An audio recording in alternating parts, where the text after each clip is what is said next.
This is Wheel Bearings. I'm Dan Roth from Forbes. I'm Sam Abu-Al-Samad from Navigant Research. And I'm Rebecca from Rebecca Drives. Maybe I just say Linland as well. We know who you are. Let's start there, though. Everyone knows and loves Rebecca.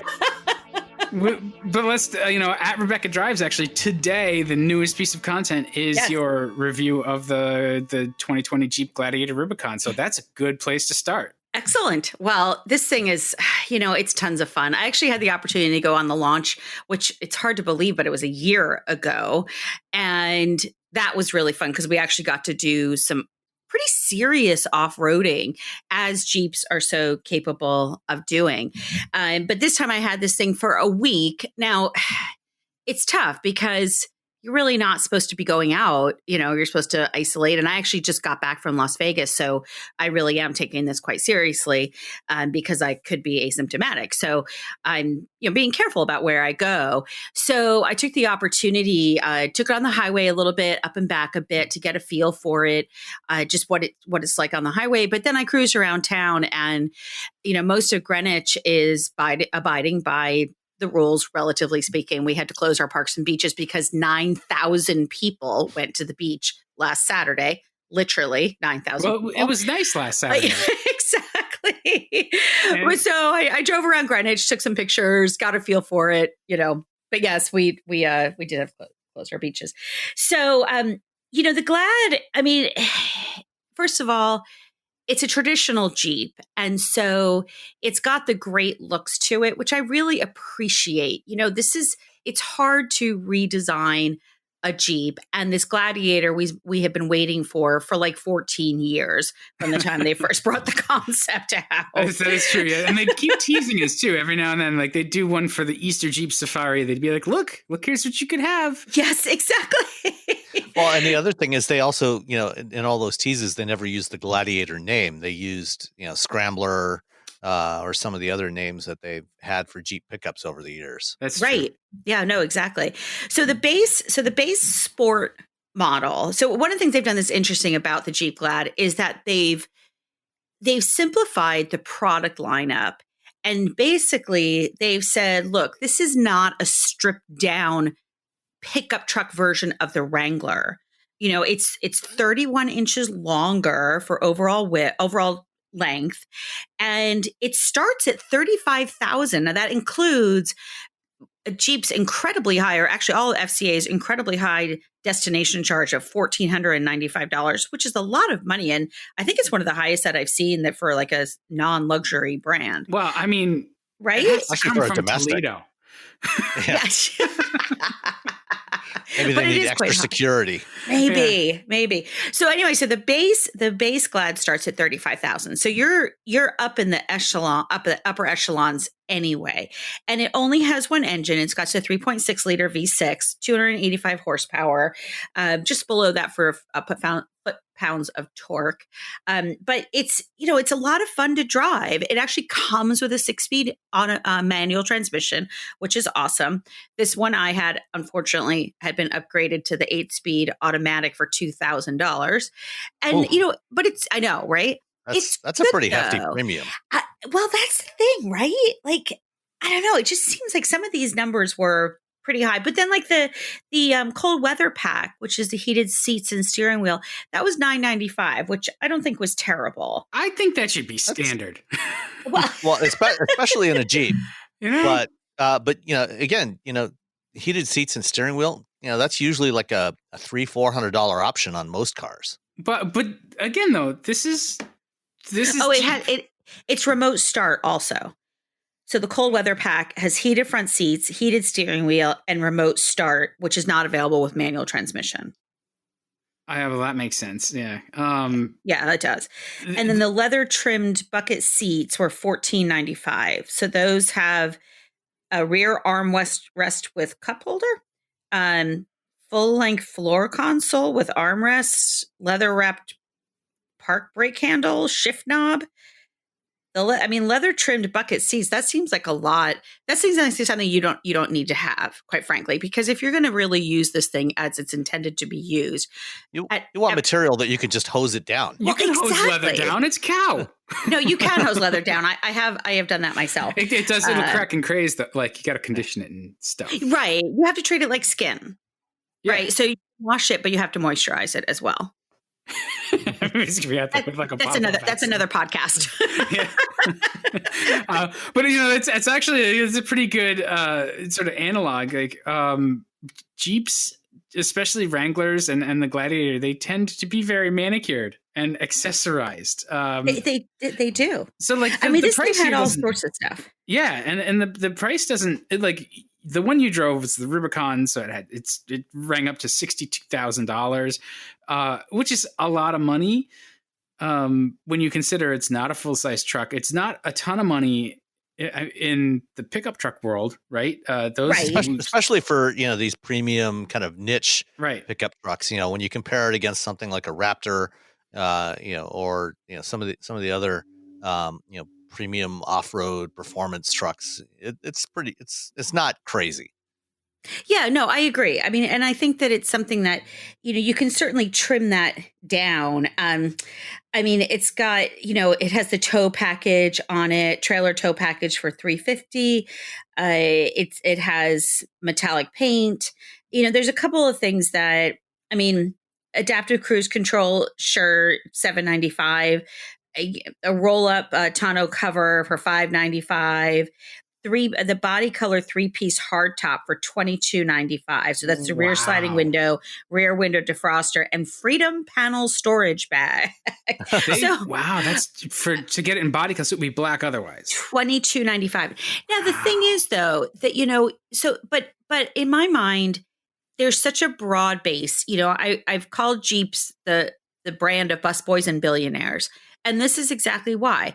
You can scale it down. You can get a stripped down version of the Glad, and it's still going to give you a lot of fun driving experience. It's still going to give you, off-road capabilities. It's still a 4x4. It's still got that 3.6 liter engine in it. That's true. That's a good point. It's basically going to give you the exact same experience as if you bought a $65,000 one. But for $35,000, that's a good point. Like, because we were just talking about, like, it starts a little steep, but it's got 4-wheel drive standard, which a lot of the Colorado and Canyon or Ranger don't.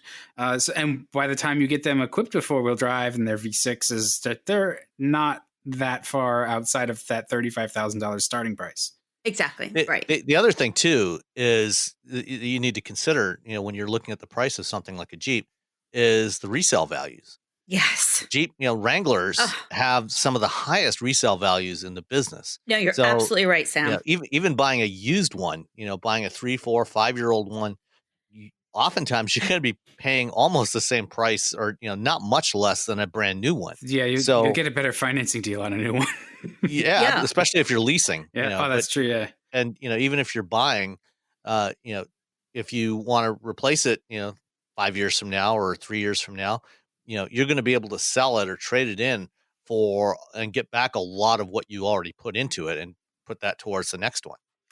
Yeah, no, I totally agree with you. I mean, that resale value is significant, and it's you could argue that it's a good investment, quote unquote, in terms of getting, a great vehicle that's a lot of fun to drive, both on and off road, and having something that's going to maintain its value for you, probably better than most brands. And so, I think we've talked a lot about sticker shock on a variety of brands. And, there's no denying $62,000 is an incredible amount of money. But you can spend $62,000 and 3 years later have that worth $40,000. And that's not going to be the case with this Rubicon. Yeah, that's true. And right now they're not really, even before the sort of economic breaks went on, the Gladiator wasn't quite meeting their sales projections, so they were willing to deal significantly on them. So the reality on the ground is a little different than us just comparing sticker prices, but we can't really we're not a like an automotive deals show, so like there's a lot of work you have to do to find that actual like in reality local to you dealer price, which is usually going to be discounted, and in this case could be significantly discounted. So you had it on the highway, you had it around town. My contention is that the Wrangler is just delightful on surface streets and capable but tiresome on the highway. Yeah, I think, as I said in my review, if you're buying this as a rolling office, you're doing it wrong. So, I think that you need to understand what this vehicle is for. And there's other Jeeps, like my sister's Jeep Grand Cherokee, that's fantastic on the highway. Nice, quiet, luxurious, a beautiful vehicle. There's plenty of Jeeps out there that are highway comfortable. The Gladiator with that faux roof, because the roof comes off, the doors come off, everything comes off. You feel that there's not a lot of insulation in this vehicle because of that. And that's okay. That's the compromise that you make. I will say, I think the only thing I kind of missed was not having a sunroof. So I did because I had the Wrangler 4-door with the folding roof, which I loved being able to put that back. So that was my only disappointment, especially on some of the more beautiful days. And it's kind of a lot. I actually didn't try. This is terrible. I didn't try to take the roofs off. And part of it is because in this crazy world that we are in right now, a girl has got to save her manicure. That's true. Yeah. Well, honestly, the Freedom roof it's super easy. It's like 2 latches and it comes right out. It's really light. And those panels are surprisingly light and easy to manage, much more so than in the JK and prior generations of the Wrangler. So next time for sure. Next time, maybe you'll be able to take it to the beach. It looks like the perfect thing to get down in the sand too. Oh my gosh, I know. I probably would be arrested in Greenwich for taking my vehicle on the sand. But in other places, I mean, this is one of there's some great opportunities out in California and other places to take this things. And, so I think, it's a vehicle that I would describe as 90% perfect in that, it's tons of fun. It's great for what it does. The 10% is if you try and use it for what it's not intended for. That's when you get in trouble. I think that's what 90% of the users are going to use it for. but they won't make that same calculation. They will actually enjoy this stuff. It's like the people that go to like CrossFit and stuff. They like to suffer. They pay for the privilege. Well, again, I mean, what I love, and when I think about like people like my local weather guy, Gil Simmons, who's on ABC, when I think about somebody like our newscasters that have to get to where they're going, regardless of weather, it's like those essential workers that we talk about. This is a great vehicle that you can feel confident and secure in when it's snowing outside, when it's crappy outside, when we've had a deluge of rain, when other places around the country are flooded. This is that type of vehicle that you can go and forge water in. Sam and I went to Jeep's that, what do they call that thing? The Proving Ground. The Proving Grounds, but that day that they have, where you can drive everything. Yeah, it's their What's New event. In fact, we need to get that video from your phone and get it posted. Oh, okay. Well, yes. I happen to know a guy who's like... I have a few videos backed up for you. Yeah, it's fine. So, again, the Jeep is just, it's a lot of fun. It does get a ton of looks. I mean, this was this super bright, they call it punk. It's an orange, that it's just gorgeous. They call it punk? That's what they listed at. It's like punk, like pumpkin. It's pumpkin metallic clear coat exterior paint. So pumpkin, yes, which is cute. It's funny. I wonder if that's actually the one that I had too. I had the very same configuration. Oh, of Gladiator. maybe. Yeah, it has 6,000 miles too. On it. Yeah, it had 6,000 miles on it. No, so I think mine had higher miles. Oh, okay. I don't know. Maybe they all went into the fleet that way. Yeah, most likely they probably ordered that orange. A bunch of those orange ones for the press fleet. Yeah, it's charming. I even the noise that you complained about, I didn't complain about, but noted. That's another thing that like kind of pops up on the highway, but otherwise isn't really a big deal. Around town, it's pretty quiet. It is. The wind rush is sort of what starts above about 60 miles an hour. But you know, I love the flat windshield, the tiny dashboard. Yes. It really it's a pickup truck like pickup trucks used to be, you know, and it's got that character about it, that rougher, and it's not really rougher on the edges either. They've done a really good job about sort of polishing all of the things you would criticize the older JKs for. The JL is amazingly refined, but it's still got just enough of that personality that makes it does. I liked it quite a bit. It's overkill. But in all the best possible ways. Right. Nothing succeeds like excess. I think it's fine. So I guess the biggest question is, in your Greenwich fleet, like, how does it fit in, and would you put it in your driveway? Oh my gosh, I would put it in my driveway in a second. Oh yeah. I mean, this is one of, again, you know, this is, I have several neighbors. I think I've mentioned before, my neighbor directly next door to me used to be an SCCA racer. And so, you know, everything I when I put the cars in, and my lower driveway is very visible. And you can go on my Instagram, Rebecca Drives, and see pictures of it and what I mean. But you know, inevitably, I mean, the number of calls that I get, I should rate the cars on the number of calls that I get from my neighbors. That's a good public opinion poll. Yeah. I mean, it's a really small sample size, but that's okay. But that's okay. They're, you know, primarily guys that are buying cars. So look, you get us some demographic information. We'll tidy that up in a document. We'll sell it. Exactly. So no, I mean, this, you know, again, I think that this is one of those vehicles that you can't expect it to be a luxury vehicle on the highway, but everywhere else, absolutely. Tons of fun. Well, I mean, that's why Jeep makes the Grand Cherokee. Yes, that's what I said. And, exactly. And other future products, you know. And other future products. I mean, stuff like the Commander, and, you know, that's coming out, I think next year, or late next year, I think it's coming out. You know, these are more premium products, you know, and they're meant for, you know, to go after, you know, kind of the Land Rover, Range Rover market, you know, whereas this is targeting a very different audience. So, you know, you shouldn't expect it to behave, you know, the same as a Range Rover. Yeah, exactly. The Jeep guys are funny too, though. Like every time they bring a Wrangler, and when they brought the Gladiator up to New England, they had the New England car writer guys all got together. They gave us a presentation about it, and every time they're up here with the Wrangler or the Gladiator or whatever, somebody in the audience will raise their hand and be like, have you ever thought of doing a version like a G-Wagon that's all very luxurious? And the Jeep guys are just they get this cherubic smile, and they're like, we can't comment on that, but yeah, that's a good idea. So, I mean, I honestly think that they've done the sort of the cost and you know, concept work to make a very luxurious version of the Wrangler.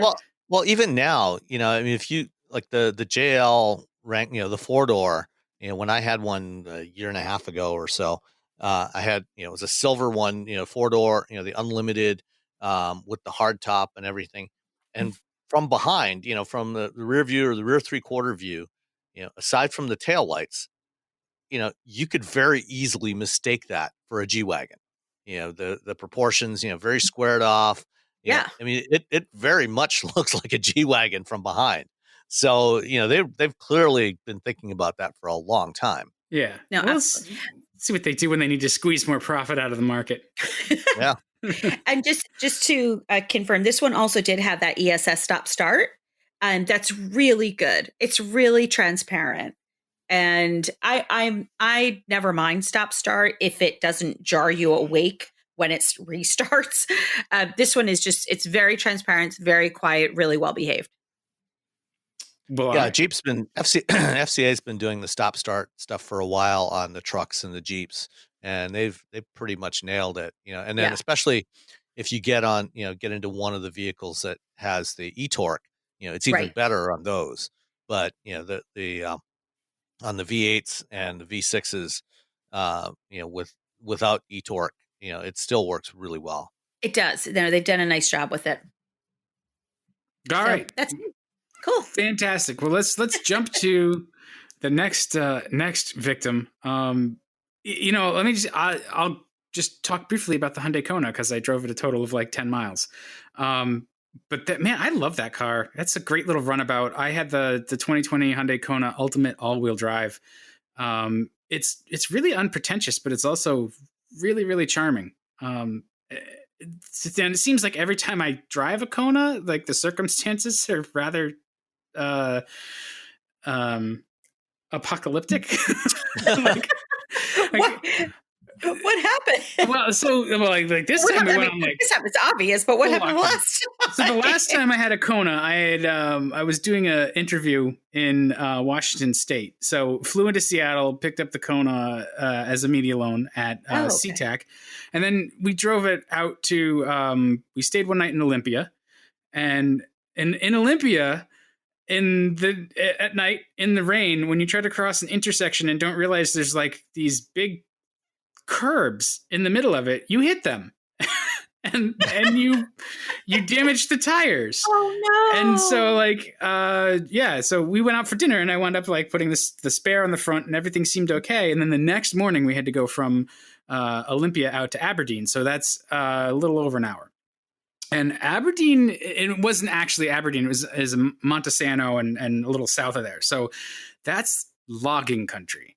There's not as much out there. And there's windy That doesn't roads. sound like the kind of place you want to be driving on a Space Saver Spare. Exactly. Right, so Space Saver Spare on the front. And then, as we're driving out there, getting some lights from the all-wheel drive system. And it's just like, it's probably just confused with the rotational speeds of the tires and it'll be okay. So we get to the place that we had to go, which was this guy's who we're interviewing. It's his homestead in logging country out there. No AC power. No, he had a phone, but no self signal. Good luck finding it if I needed AAA or roadside assistance to come get us.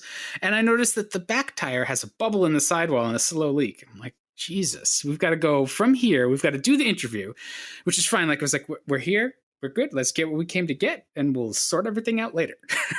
And so that all went fine. And then, getting back to Seattle was, that's a couple hours. And it's just like, we're going to buy a little tire inflator and we're just going to drive and I'm going to adjust the mirror so I can watch that tire. If it starts to come apart, we'll punt. So my experiences with the Kona are like bad stuff happens, but it's a nice little car. I like it a lot. I had it last year. It's adorable. It's so good looking and it's just really friendly to drive. It's not overtly sporty, but it's not going to it's not going to disappoint you if you enjoy driving cars. All the controls feel good. The ergonomics are great. Which powertrain did you have? I had the turbo, the 1.6 turbo. Yeah. Okay. Which it's turbocharged, but it's not the most muscular engine. It's a good engine. I like it a lot. But it's mostly there so that you feel something when you put the pedal down. And we were talking last week about the dual clutch, the Hyundai Kia dual clutch, and this. So the Ultimate has that. Other versions of the Kona don't have the dual clutch auto, but this one did, and it reinforced when I babble on a little bit about what how I don't like dual clutch transmissions. This is a good dual clutch. It's well behaved most of the time. But what gets all of them is that low speed stuff where you're maneuvering in a parking lot or like, backing into, parallel parking or backing into the driveway or whatever. There's just that low speed delay as it figures out clutch engagement without nuking the clutches. That I prefer a regular automatic in those situations. So just more positive. But yeah, I didn't drive it enough to say much more. So. Well, speaking of Hyundai and dual clutches, I think Rebecca it was you had somebody that asked you on Twitter earlier this week about that, whether they're wet clutches or dry clutches. And up until now, all of Hyundai's dual clutches, they've had two dual clutch transmissions, a 6-speed that they used initially, and it's still used on the Ioniq and the Kia Niro hybrids, and then a 7-speed, which is what they use with the 1.6 turbo in various applications. First launched a few years back on the Sonata Eco, and they've had it on some of the more sporting variants. With 200, 195, between 175 and 200 horsepower. Those are all dry clutch transmissions, every single one of them. They have a new dual clutch transmission coming out later this year that's going into the Veloster N and the Sonata N line. And that one that's an 8-speed, and that's going to be their first wet clutch transmission. And can you explain the differences for some of our listeners, please?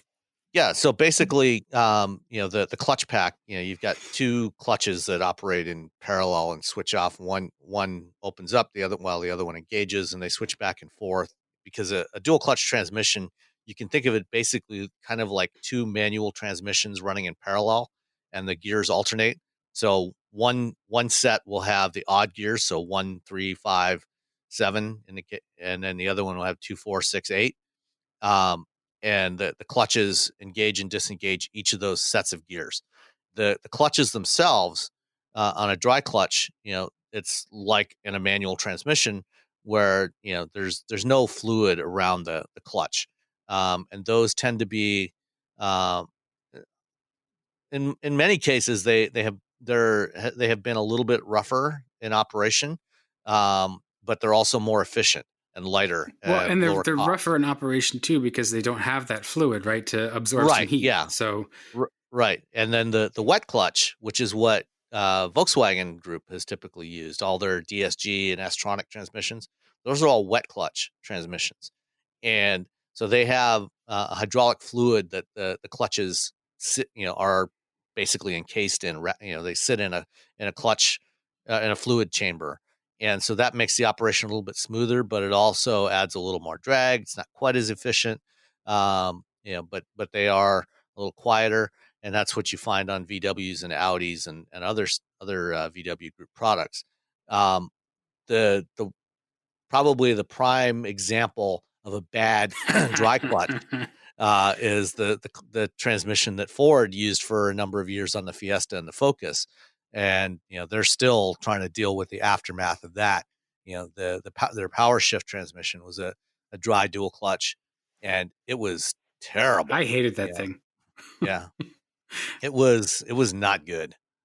That's Hyundai Motor Group and dual clutch transmissions. Yeah, I would have done that, but my explanation would have gone over everyone's head. So thank you. Right? No, that's fine. I like it when we can bring it down to the masses. Exactly. That's what I'm here for. I drove it last year, and one of the things that I was thinking about as driving around, it's just a good, solid little vehicle. It's $30,000. The one I had was $30,000. That was the ultimate. And I just felt like this is a good example of a vehicle that, you debate about whether you're going to buy a new or used. It starts at $21,000. I wouldn't get that one. I would go up a little bit, but there's a lot of good features in it. There's, advanced safety controls in it, in everything but the base model. And there's good, pretty good visibility, even though you're sitting down lower. And it's more like driving a car than an SUV. But I feel like it's a good compromise for somebody that wants a little bit extra storage, but doesn't necessarily want a traditional taller SUV. Yeah. The sort of one criticism I guess I would offer about it isn't really even fair because it's the tight back seat. And it's not a big car, so it's not supposed to have an enormous back seat. It's roomy enough. Yeah. If you need something with more back seat room, there are other options even from the Hyundai Motor Group. You've got the Tucson, which is quite a bit larger, interior space, and also even the Niro on the Kia side, and now the Seltos. I mean, I feel like, the way I describe it is it's a 4-passenger or 5 good friends, right? That's not a bad way to look at it. Yeah.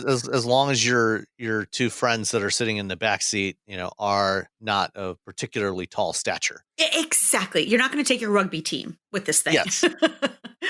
let's keep it rolling. Sam, the Toyota RAV4 Hybrid, you had the limited of it. That's a pretty nice vehicle, actually. It is, yeah. So I actually, we talked about it before. I briefly had a RAV4 Hybrid last summer, I think in about June or July, just for like a day and a half, because I was having an issue with it. And so Toyota, they came and picked it up to take it off to diagnose it, and left me with, I think, a Camry or an Avalon or something.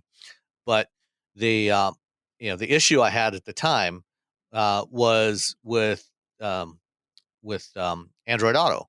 I plugged in my phone, set it all up, and because I had a meeting over near Drive Shop anyway. I stopped off at their shop and swapped the car I had for the RAV4, and I plugged in my phone, went to put in the directions for the location of my appointment, and as I was pulling out of the parking lot, the whole infotainment system crashed and rebooted and came back up. Android Auto restarted automatically. And then about 90 seconds later, that process repeated. And it continued to do that for the next several minutes until I finally pulled over and said, unplugged my phone and just stuck my phone in the cup holder and pulled up Google Maps on it to give me the voice prompts for the directions for where to go. And when I got home, I played around with it some more, and it continued to do that. As every time I plugged the phone in, it continued rebooting the system. Whatever, they couldn't find an issue with it. They tried it. Apparently there was some quirk with my particular phone, which is a Google Pixel 3, because they tried it with other Android phones and it didn't cause a problem on that particular vehicle.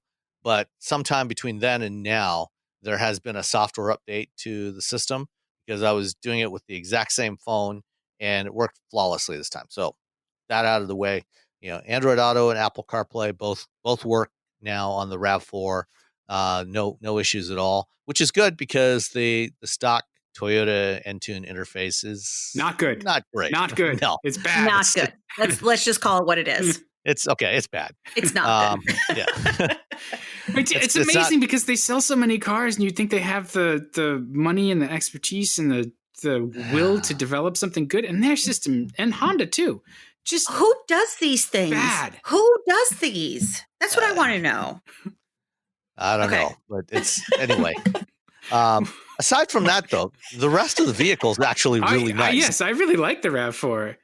Yeah, I mean, I like the design of the current generation RAV4, which came out about a year and a half ago, and it's got that kind of nice chunky, blocky, kind of rugged look to it, which I think is pretty cool, and it's in a lot of ways it's similar to the previous generation Highlander, which also had that kind of chunky look to it, very much looking more like an SUV, and for the new Highlander that just launched, they've gone away from that look to a smoother, more curving look to it, which I was a little surprised. I gotta say that the new Highlander, every time I see it, I have to do a double take and make sure that I'm looking at a Highlander and not a RAV4, which is like, it's fine if the family look, I guess, is a good thing. But yeah, it's definitely softened up a lot. Yeah, but I like the look of the RAV4. What's one interesting choice that Toyota made this time around with this generation of RAV4 Hybrid is that it's only available with all-wheel drive. In the past, really? It was optional. Yeah, so there's no interesting. Right now you cannot get a front-wheel drive RAV4 Hybrid, but unlike the Ford Escape Hybrid, which you can get as front-wheel drive or all-wheel drive, on the Escape, the all-wheel drive version has a traditional mechanical system to drive. So there's a drive shaft down the middle, and drives the rear axle mechanically. The RAV4 has an electric motor on the rear axle, so it's an electric on-demand all-wheel drive system. So there is no drive shaft down the tunnel. As far as cargo space, the battery is stuffed underneath the rear seat, and so there's no impact on cargo space having the hybrid. I'll be curious to see sometime later this summer, maybe in the fall now, when they launch the RAV4 Prime, which is the plug-in hybrid version, which is going to have a significantly larger battery.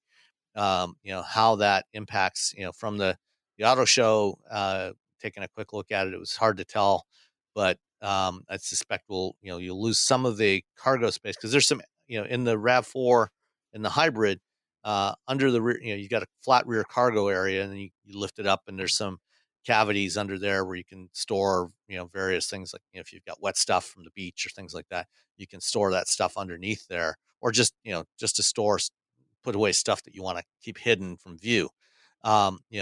Overall, I think it's a good size. It drives really well. It's got decent performance, 219 total horsepower between the electric motors and the engine. It's the same basic drivetrain that's actually in the new Highlander hybrid. So the new Highlander, the previous Highlander hybrids all used a V6 with the hybrid. This, for the new one, they've gone down to the 2.4 liter 4-cylinder or 2.5 liter 4-cylinder, which is the same powertrain that's in this vehicle in the RAV. And even with that, pretty impressive amount of power, it's rated at 40 miles per gallon overall, which is pretty impressive. Even with all-wheel drive, that's fantastic. It's the most efficient of any of the compact crossover hybrids. I think the new CRV hybrid is just about the same. I think it's also 40 combined, but it's only front wheel drive. It's not all wheel drive. I mean, that's, when you think about 40 miles per gallon, what ugly cars you used to have to drive to get that. Well, not just ugly, but also or if tiny. You could. Yeah. I mean, they were also very small. Right. You could not get, a vehicle this size. I mean, you can carry five adults comfortably in the RAV, and still have room in the back for cargo and everything. So, now you have something that is a very practical family car, or, to carry your friends around. Yeah. And it's still very usable. So does on the 4-wheel drive, I'm curious about that, or all-wheel drive, does it, and I know you talked about the axles, so does it go into 2-wheel mode at all, or what's that situation like? Is it just always in? Okay. Yeah, it's on demand. So it's looking at the wheel slip. All right.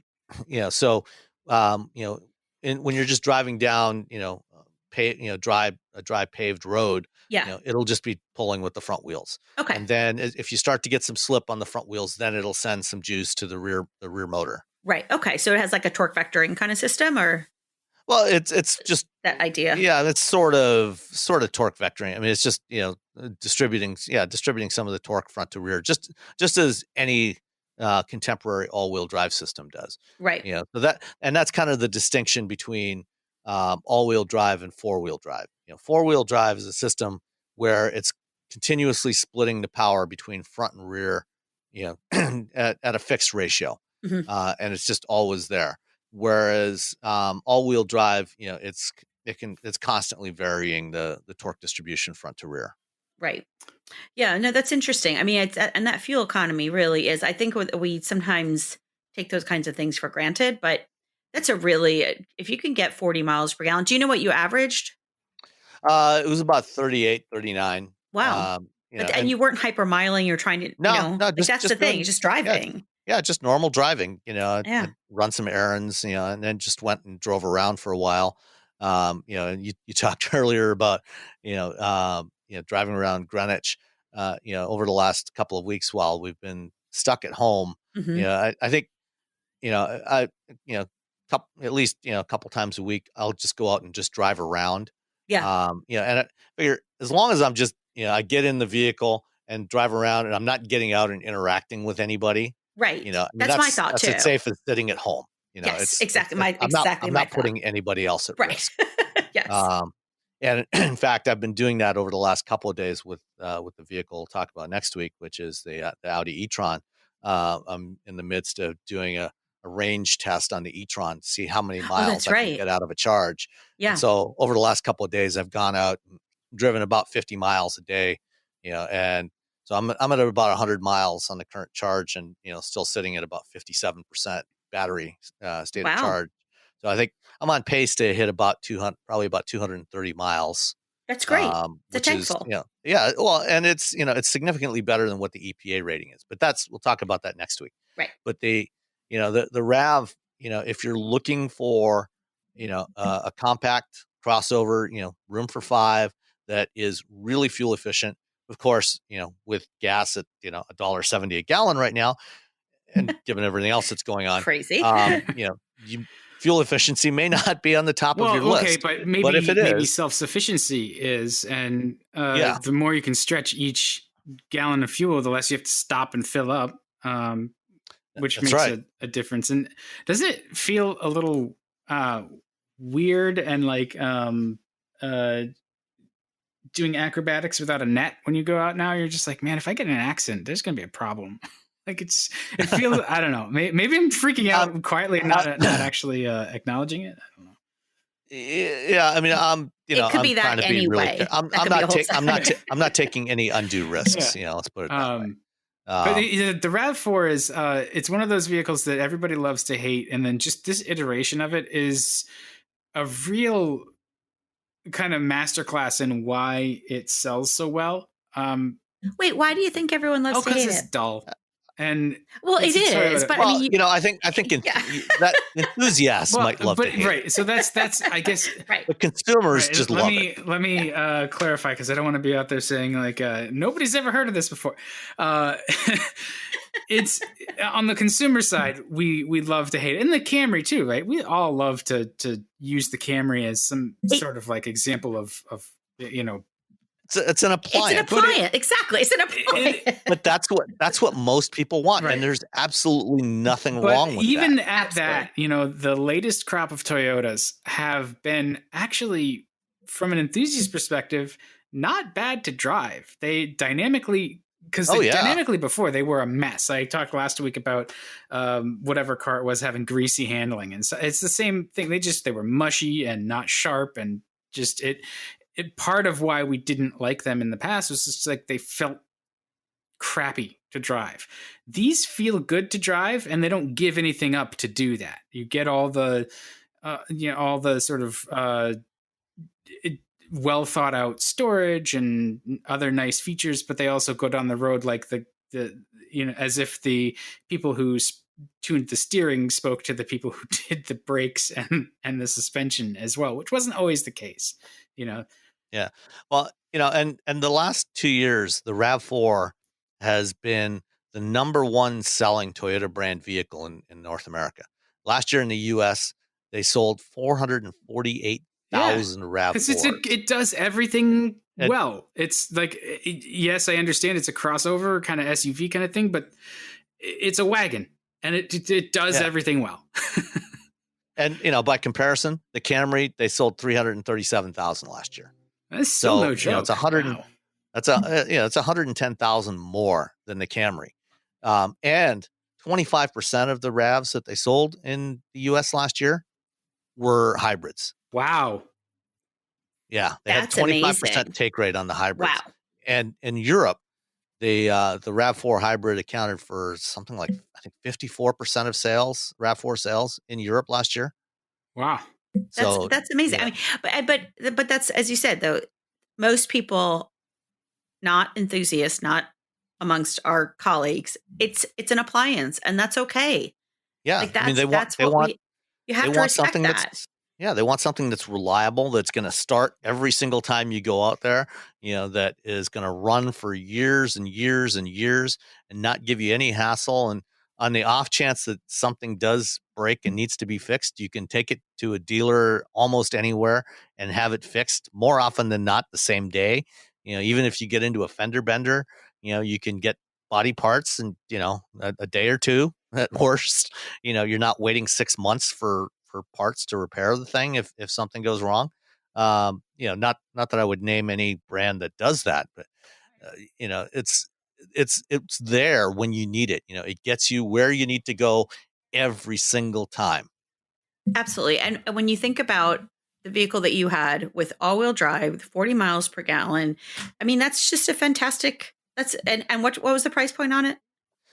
So this was the limited, which is the basically loaded, and Okay. altogether, including delivery, which was only $1,120 on this one, came to $41,235. Okay. So that's a good amount of money.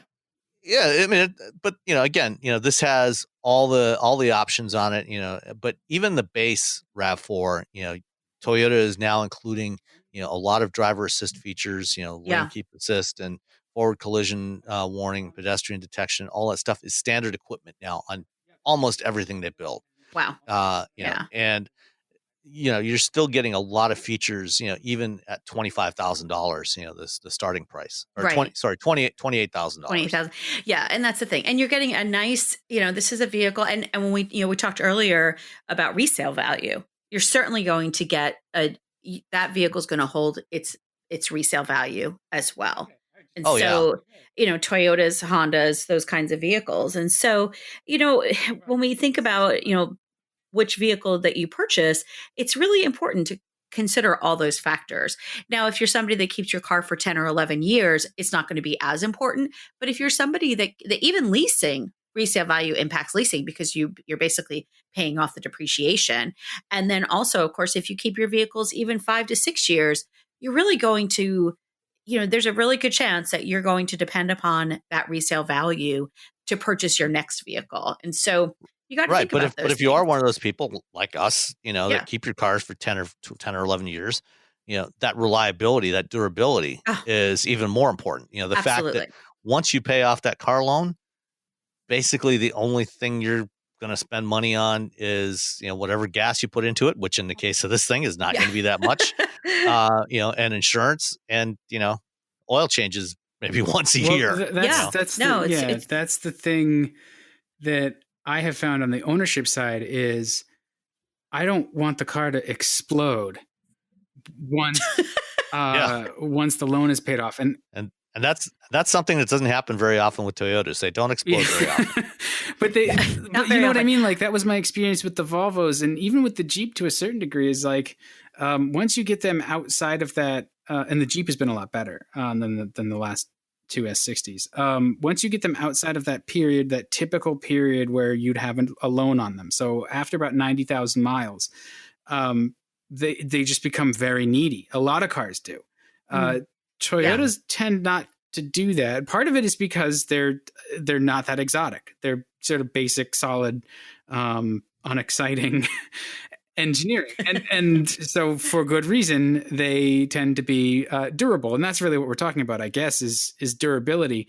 And I've seen that with the Jeep. Like once it's got 130,000 miles on it.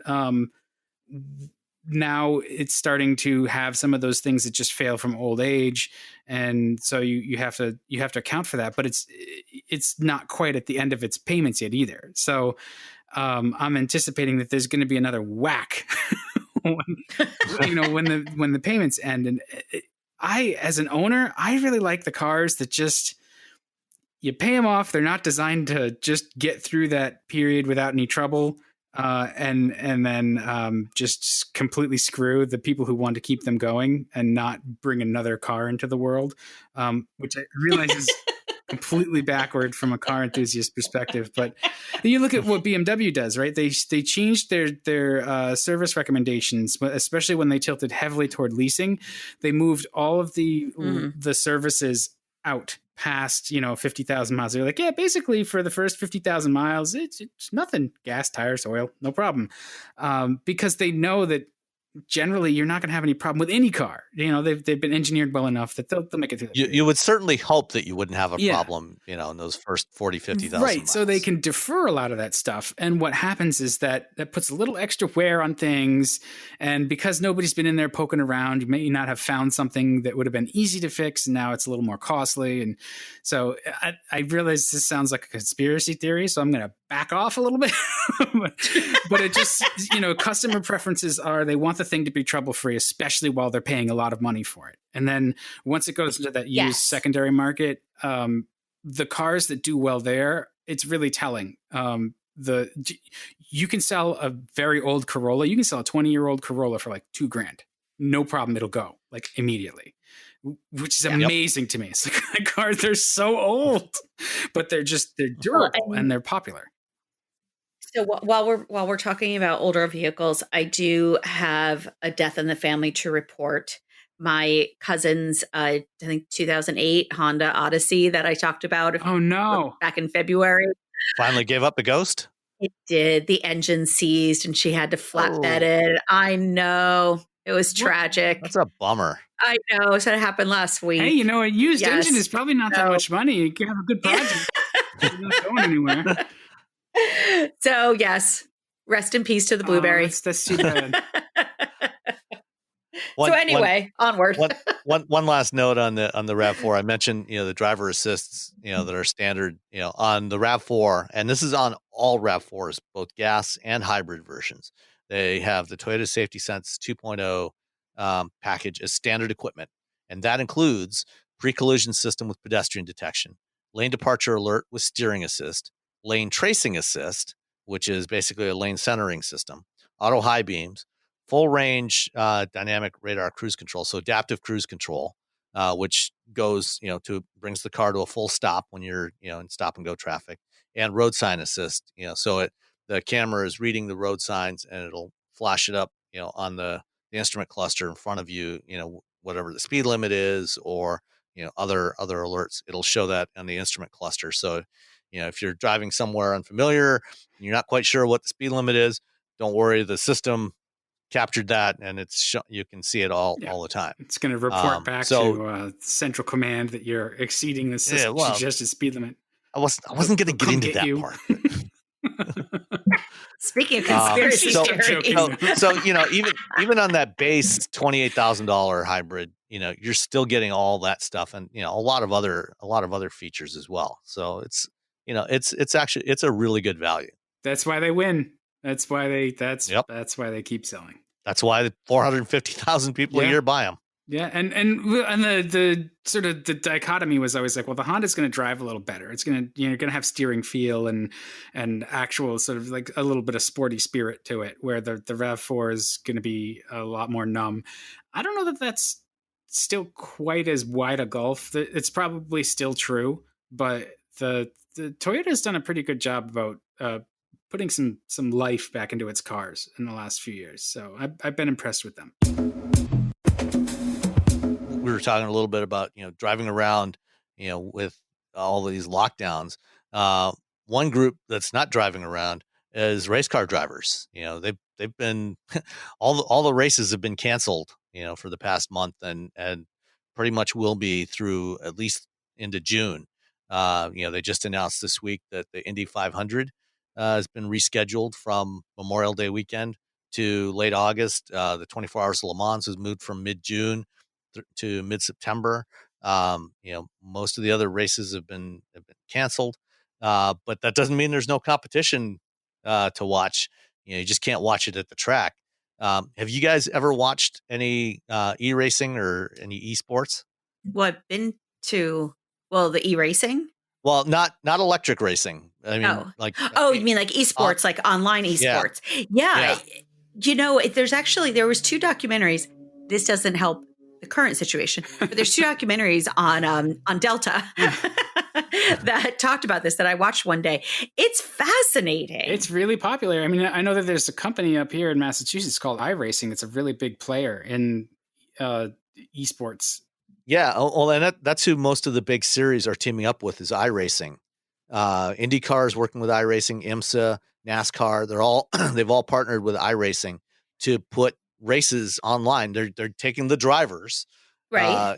And are they putting the video games? Are they putting the drivers in front of video games? Essentially, yeah. Well, basically, iRacing has a platform, that's designed for watching online. Normally, there's a lot of just people that participate. There's racers, not professional race car drivers for the most part, but other sim racers that participate in the iRacing league in various classes, and using their they have their nice high end driving simulator rigs, and of course all the race teams have these sim rigs, and you've seen the one that Honda trots around to their Yes, because Sage their Marie drive programs. Yeah, well, when Honda is not doing one of their drive programs, their media drive programs, that sim, I believe that sim is actually usually sitting in Sage's office in Torrance. Yes, I believe it is as well. and looks like he spends a lot of time with it, and this is a high end driving sim, so when you sit in it, it's got a steering wheel that looks like the ones that are in the race cars, 3 screens set up in front of you, full pedals with force feedback, actuators on the steering, on the seat, there's a full 4-point race harness on there, so you feel the lateral and longitudinal and braking forces as you're driving around. And so last weekend, in lieu of the 12 hours of Sebring, which is now going to be in November, I think, assuming things get back to normal, IMSA held their first iRacing Super Saturday Sebring race. And so they had 50 drivers, most of the full-time IMSA drivers, plus a bunch of the iRacing veterans. And they held a 90-minute race online. You can watch the replay, and it was pretty fascinating to watch. I watched most of it, because they have the same commentators that do Radio Le Mans, the Radio Le Mans online feed. So John Heindorf and the rest of the crew. A lot of the same. You hear the same driver names. And the video is great. I mean, it actually looks really good. Amazing thing is they did it like they basically did it like a live broadcast. So, and it's not hard to replicate that experience of a live. Your video feed is coming from iRacing instead of from the track. But otherwise, it's got music and graphics, and I don't know. It's impressive to look at. Yeah, it does sort of take the cars actually out of the equation, though, right? Like, or does it? Not entirely, because the models they have of the cars in the iRacing platform, they're very sophisticated simulation models, and so they exhibit a lot of the same behavior. They try to, because in a lot of cases, the teams use these same simulation platforms, for testing. During, in between races, the drivers will go into the shop when they're not out on the track. They will go on the shop and, they will practice, they'll use the simulator platform to learn the tracks, and actually to try out different setups. So, I mean, you can go into these models are pretty high end models. They can change spring rates and dampers and the aero, and, replicate the way they've got a high degree of fidelity, for how the car is actually going to behave on the track. And so the drivers actually use this stuff to practice and to try out different setups, and they work with their engineers, and, the teams had their engineers working with the drivers, on iRacing, to change their car setups and everything, change the tires and various other settings, to get the cars behaving the way they want. Yeah, I think it's really making the best of a strange situation, and it gives people something to watch. And weren't ratings pretty good actually for? Yeah. Apparently the ratings for the Sebring race were better than for any of the actual real races last year. Some of it is just like that's hilarious. And actually better, not just better than IMSA, which is not terribly surprising, but also better than most of the real NASCAR races. So they're really now looking at actually broadcasting these not just on YouTube and Twitch, but also on TV, like on Fox Sports Net, and on NBC. I mean, if you can do racing this way without the expense of actually going to the track, it's not that there's no expense involved. And the threat of injury. Just saying. This is another, I think it extends the season in some way, right? Like you can still have racing in the winter. And you don't have to fly around. It reduces the carbon footprint and all those logistics. It's a different kind of racing, but it's just like you said, Sam, it's fascinating just to see how popular it was. And I think part of it too is like people just want to check it out and see what it is. Yeah, we'll see. It'd be interesting to see how the ratings hold up over the next couple of months. But IndyCar's doing their opening race this afternoon as we record this on Saturday morning, 4:00 this afternoon. They'll be racing at virtual Watkins Glen, which is going to be interesting to watch. And then tomorrow there's a NASCAR race. That's awesome. So I don't know if I've told this story before, so I apologize if I have, but so I was talking when I lived in Saudi, I was talking to this guy that from the UK, and we were talking one time about Laguna Seca, and he was describing the track in really good detail, and I was describing the track in really good detail as well. And finally I looked at it. You've driven there and he hasn't. Well, right? And I was like, how do you know this track so well? It's like video games. How do you know it? I was like, because I've been on it. But it was hilarious to me. But it's a testament to, just how realistic these simulators are. I mean, it's crazy. Yeah, I know. It's phenomenal. I mean, driving that simulator that, the Honda one, at places like Road America. And it's funny. I think a couple of years ago, I was at a Honda event just a couple of weeks after, I think it was the Honda Insight program in Minneapolis. And it was just a couple of weeks after going to Road America for the Mama Spring Rally. And then I was driving an Indy car on Road America, that same track. So that the track was still fresh in my mind. And it was amazing how close it was, how much it was like driving on the track.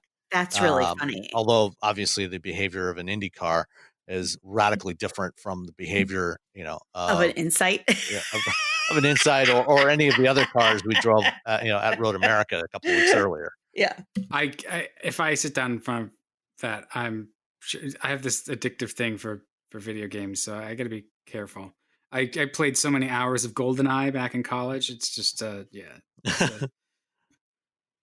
Well, the only two games I play now, I play Real Racing 3 on my phone all the time. I play, do a few races every day. And then on the PlayStation 4, I play Gran Turismo, usually for about a half hour every evening. My 11-year-old really likes Need for Speed Most Wanted.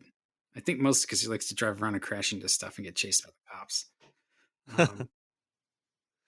Yeah, I prefer the games where I'm driving on a real track rather than the open world kind of games like Need for Speed or yeah, and I think I do as well. Like I like the missions and stuff, and I think what he likes is the just free driving and just going everywhere. It's like no, you have to do the thing, and it was amazing. We pulled out of storage I think an original PlayStation. I think it had Gran Turismo on. I think that's what he was playing, but. Like from like 99 or 2000 or whenever, and it still holds up, man. It's the graphics, they're not great, but that was an impressive system back in the days.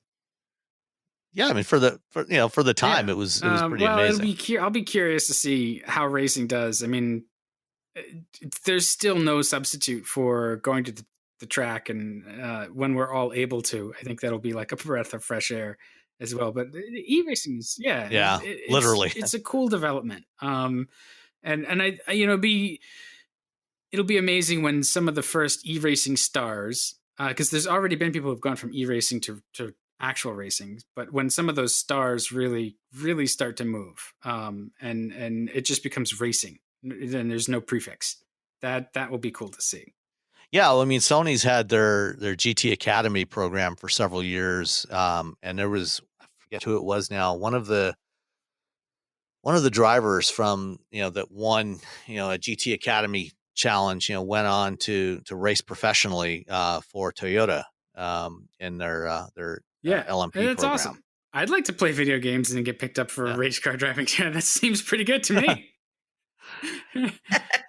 Yeah, I suspect awesome. We're all a little bit too old for that. For anything I actually want to do. Too old to design cars. That's If Dan is too old, then Sam and I are definitely out of the running. You guys maybe have a younger spirit, though. Remember, I'm mentally about 85. That's right. True. You were born old. Yeah. Yes. As someone recently told me, "Wow, you read much younger." I'm like, okay, wow. Interesting. Is that? I don't know whether. I don't think she meant literally books. I think she meant like, my behavior. I was going to say, which I took as a compliment. Is that like a 100%. Okay. I'm owning that. All right. Well, let's. On onward. Let's jump on. Sam, your company Navigant Research does an AV. They do multiple leaderboards, but you do an AV leaderboard every year. And so this is out now, and it's in our topic list to discuss. Tell us sort of like what you do to put this together, and what you're seeing this year that's a little different. I mean, obviously, don't give away the store, because if people really want it, they can go buy it. But what's this about? So the AV, the automated driving leaderboard report is one that we've been putting out on an annual basis for the last. This is the 6th edition we've done now, 5th or 6th edition, and it's often been somewhat controversial, because what we do is we take a look at the leading companies in various sectors, and we do this across the different things that we research at Navigant. So things like solar providers and a lot of stuff that's maybe not quite as interesting to the general audience as this particular one. But we're not just looking at the core technology of how do you make a car go from point A to point B without a human driver. We're looking at which companies are best positioned to actually commercialize the technology. And so we're looking at things like the technology, obviously, but what is the company's vision, their plan for what they want to achieve with this? Who are their partners? What are their product capabilities, their production capabilities? What's their go-to-market strategy? And score each of the companies on each of 10 different 10 different criteria, and then add it all up. And this year again, Waymo came out on top, as they did last year. But they weren't always at the top, even though they were. They've long been probably the overall technology leader. In the past, they didn't always since they don't make cars, they didn't have. This was before they had partnerships with Fiat Chrysler and now Jaguar Land Rover. They didn't necessarily have a plan for how they were going to bring this stuff to market. So they've got partnerships with Avis and AutoNation to service their fleet, and with Walmart and a bunch of other companies to use the vehicles. So it's been an interesting process every year, going through figuring out which of the companies that I want to include in this, and I added a couple of new companies this year, dropped off a couple of companies. And one of the things that's always controversial is that Tesla usually ends up somewhere near the bottom of the list. How dare you? I know. But, based on the way that we do this thing, I think that they're legitimately down at the bottom of the list, because, well, first of all, as I've said many times before, I don't think that their technology is actually good enough to do, fully automated driving. But, also, last year, Elon talked at their autonomy day about having 1 million robotaxi capable vehicles, on the road by the end of 2020. And while they may have 1 million vehicles that are capable of running whatever their full self-driving system is, that's not real. It's certainly not ever going to be a level 5 system that can go anywhere. It's always going to have to be geofenced. They don't use high definition maps. And as robotaxis, their vehicles are just totally unsuitable to be robotaxis, because they're, well, no, details. Well, because, think about it, for if you're going to have a vehicle that's going to be a taxi without a human driver. Yes. What are some of the things you need that vehicle to be able to do? Yeah. Before it pulls away, yep. After you drop off somebody, got to make sure the doors are closed. If, with a human driven cab or, Lyft or an Uber, if you get out of the car and you don't close the door properly, you don't latch the door, the driver can always get out and, or reach back behind and, pull the door shut. Right. Not a problem. Right. Or, right. if you have something, luggage in the trunk and, you don't latch the trunk lid, no problem. You take any vehicle that Tesla builds today, they don't have power doors, well, except for the Model X, which they sort of sometimes work. They kind of do, right. Yeah. But, the Model 3, which is the bulk of their volume, bulk of what they've built, it's a very conventional sedan.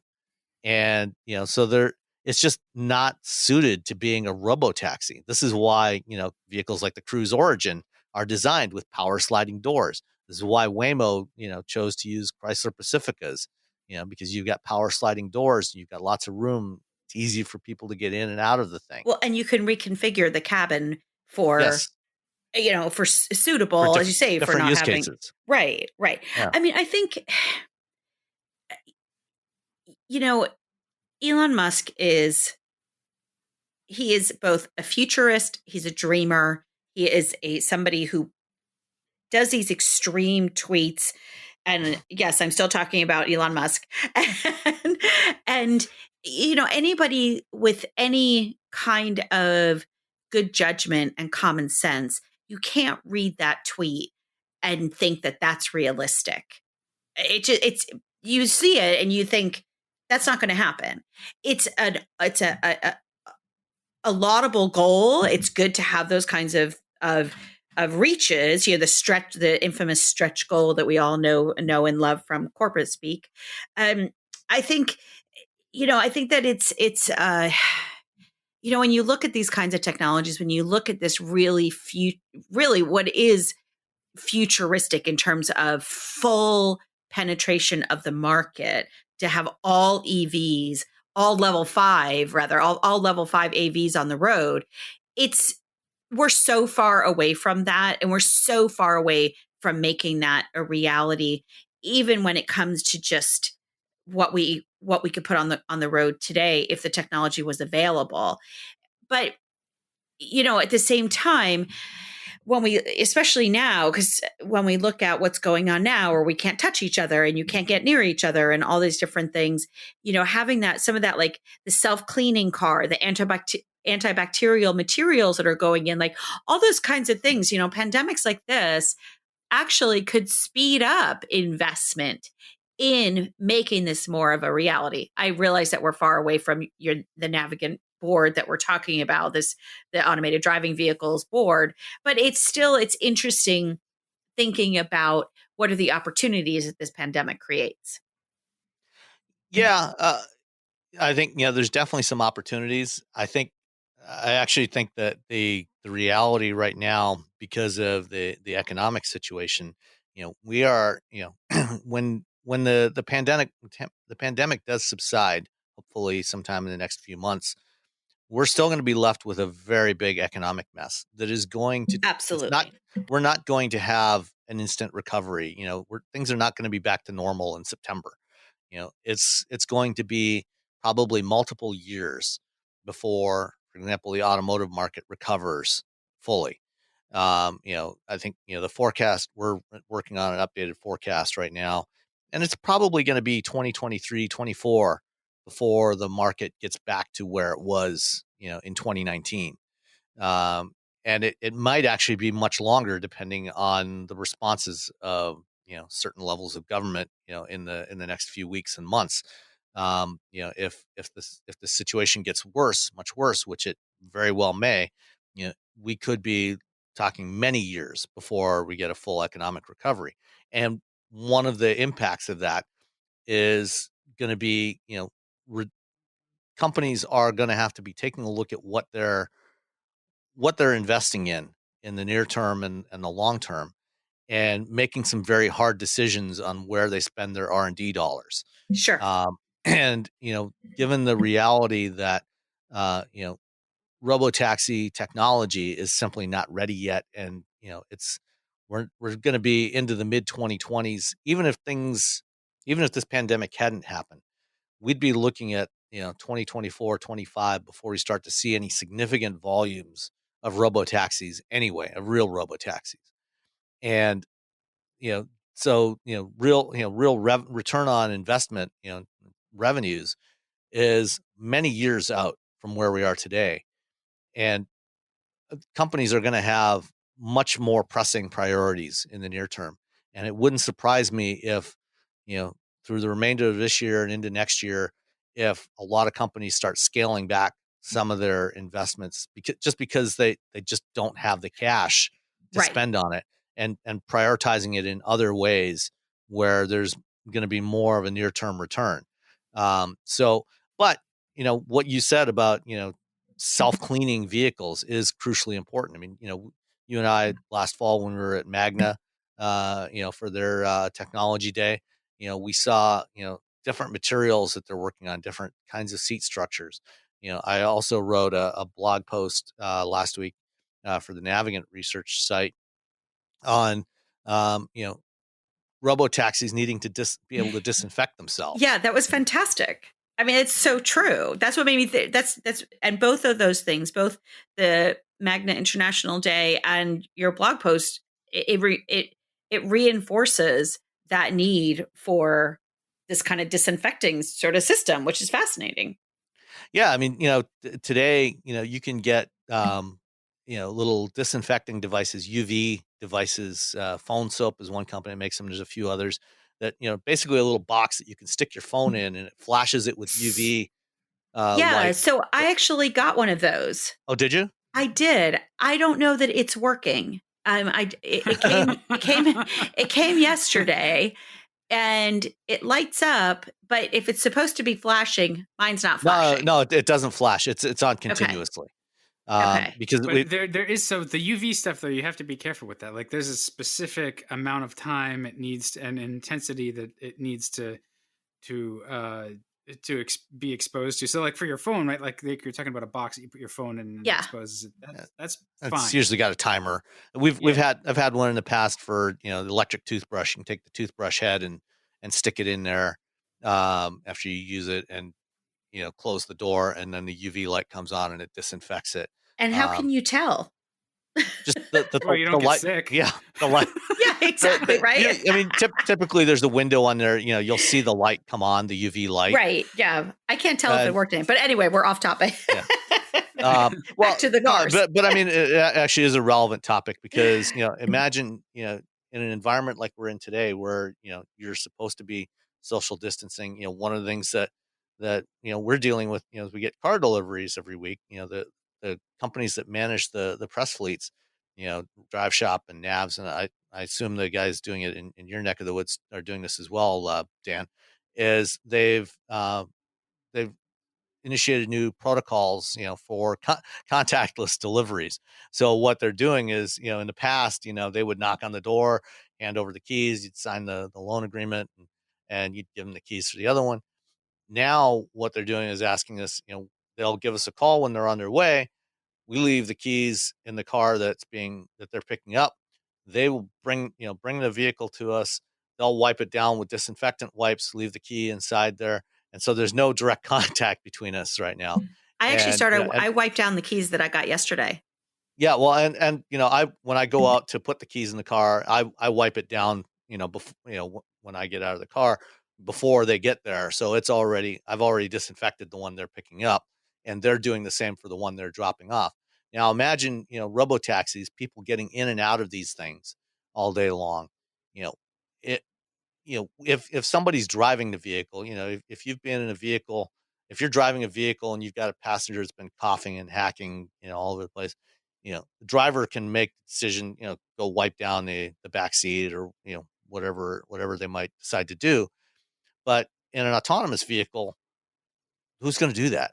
You have to assume that there's no real way to detect that. So one of the things that I'm sure that the engineers and designers working on these purpose-built AVs are thinking about now, or I hope they are, is how do we disinfect these things? I mean, they've already been working on things like antimicrobial coatings on the surfaces, using silver nitrate, in the coatings and the paint that they use and other coatings to kill bacteria. But that doesn't do anything typically against viruses. So they need to be thinking about how to deal with that problem, both for taxis and robo taxis going forward. So maybe you have a UV light that comes on, and exposes the interior of the vehicle. As soon as somebody gets out, before somebody else gets in, you do a disinfectant treatment on it. I don't know what the solution is, but this is something that the industry needs to be thinking about going forward. Totally. I agree. I mean, it's the same thing with taxis and transit, and those kind of things where they're not easy to keep clean, and especially in a time of heightened awareness and concern, those efforts maybe need to be adjusted and fine tuned as well. You get a lot of autonomous cars out there. Each one of those could be a disease vector. Oh, absolutely. So, well, just as any other vehicle, can be if people are getting in and out of it. I mean, this is one of the reasons why in most cities that have transit systems, there's been almost nobody riding them in recent weeks. The New York subways are empty. In San Francisco, BART actually just shut down their trains because there was so little use of their trains over the last 3 weeks. They just stopped the train services because nobody's using them. And this is a challenge that transit services are going to face going forward. When this does subside and people can start going out again, are people going to trust these things? Are they going to want to ride in buses and trains and subways anymore? And hopefully they will, because I mean, it's an important means of getting around cities, but we've got to come up with some solutions for this. Yeah. Well, and I still worry about the people who get the cars around and the people whose job it is to clean the transit systems and stuff. Like it's your job. You have to be exposed to it by the very nature of your job. So maybe technology will find a solution. Yeah. Maybe. Speaking of technology, a lot of people working from home now for the first time over in recent weeks. And, a lot of people getting on video conferences with Zoom or Skype or, Microsoft Teams or any of these other services. And, if you've been watching, some of the news broadcasts, people or, various other shows that are on TV, people broadcasting from their homes instead of from studios, and you get to see what's behind them. And this is one of the things that I don't do when I do, video interviews or video conferences, is I don't do them. You don't get to see what's behind me. I have a green screen set up here that I use, but, systems like Zoom, have you guys used Zoom yet? I have used Zoom. No, but did you see poor Jennifer? Jennifer who? Well, it was somebody was using Zoom clearly for one of the first times, and this poor girl actually went to the bathroom. It was trending on Twitter, and it was hashtag poor Jennifer. No, I did not see that one. People said, "Oh, that was mean," but it was pretty funny. I mean, you didn't really actually see her face, so you got that going for her. Services like Zoom in particular, has the ability, even without a green screen, to just do automatic background replacement for you. And it does a pretty decent job of it. But the question is, what are you going to replace that background with? Well, Audi the other day published some photos, some images that you can use as your background for some of these services if you want. Instead of showing what your bedroom or your living room or your kitchen looks like. So they published some pretty nice photos of an Audi TT. I thought it was really clever. I liked it. I thought it was fun. Yeah. So it's nice little thing, that you can use. You can download these for free. And they said they're going to be periodically publishing new images on Facebook, Twitter, and Instagram on the Audi channels there. So keep an eye out for those if you're looking for some background imagery. And there's lots of other stuff out there too that you can use. And actually going back to, the e-racing, one of the things that's been popping up a lot over the last week is car companies and racing teams and stuff publishing black and white line drawings of their cars and race cars and everything that you can download and print out to use for coloring for the kids, so they can have something to occupy their time. I'm holding out for the background that makes it look like I'm driving a NSU R080. We'll have to talk to Jacob Brown. I'm sure he can arrange that. That would be excellent. The other problem is we use I've used Zoom, but for the company we tend to use Slack. The paid tier of Slack, you can have calls right in it, which it's actually a pretty good tool for that. It works quite well. But we also use WebEx, which I don't think you can. I don't think you can swap. You can make it blur, but I don't think you can actually key in a background. I don't know. I haven't played with it. They all kind of suck in their own unique way. Yeah. So let's finish off with a couple of listener questions that we got. This is one that's actually been in the queue for more than a month now. Sorry about that, Pasha. So this is from Pasha Nasrat. Love the show. Bring back a Steve for a cameo. The question is, what's your view on ethics in automotive journalism? In the traditional journalism landscape, one might be offered freebies of all sorts, ranging from event tickets to merchandise to trips. We would obviously decline them, as any gifts from potential subjects or sources could sway coverage or taint the image of independence of the Fourth Estate. However, I hear several automotive journalists talk about how manufacturers give journalists thousands of dollars of free stuff. Audi giving away press kits with iPads included at a recent product launch is one blatant example. Or what about travel and lodging? Does Wheel Bearings pay for two of its staff to fly to LA for the Escalade reveal, or is GM paying for it? Do most outlets take the free flight and hotel, or do they pay their own way to guarantee editorial independence? Seems we, the listener, don't really hear it either way, or if it's disclosed, it's a relative footnote. I understand that journalism is an industry that has had more than its share of downs since 2008, and not everyone can be Dan Neal, but a little clarity would be appreciated. Keep up the great work, Pasha. Those are all good points. Very, very good points. Yes. Would you like to go first, Rebecca? Sure. So the Audi press launch with the iPads was nearly 10 years ago, as far as I know. I haven't gotten anything more than a leaking cup holder. A leaking. I don't even remember iPads. I know when Audi did the cross country mileage marathon in 2008. They in the hotel rooms when we arrived, they gave these little, if you remember the old netbook PCs. Yeah. These things, these were very cheap. These were like $100, little mini notebooks. No, they gave iPads. Okay. Well, it wouldn't surprise me, Yeah, they gave iPads. So, this is controversial. I understand why. Personally, and we do, like, when Sam and I went to the Cadillac reveal, we were hosted. Especially me, now that I'm freelance, I certainly could not afford to cover my room and board and travel for that kind of event. I have I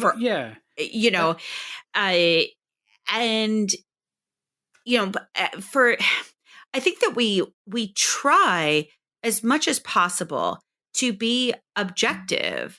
And now to be constructive, I think, whenever we review vehicles. I mean, that's my approach. I will say that I have been blacklisted from a manufacturer because they didn't like what I wrote. And that happened to me almost 10 years ago. And it was not fair then. It's not fair now. But that's what happened to me. And I continue to be blacklisted by them. I think that, for me personally, I always try and be constructive. I always try and be objective. They are hosting. It's important to remember too, that when they're hosting these events, there's several dozen, if not more than 100 people that go to these events. This is not exclusive to one or two people.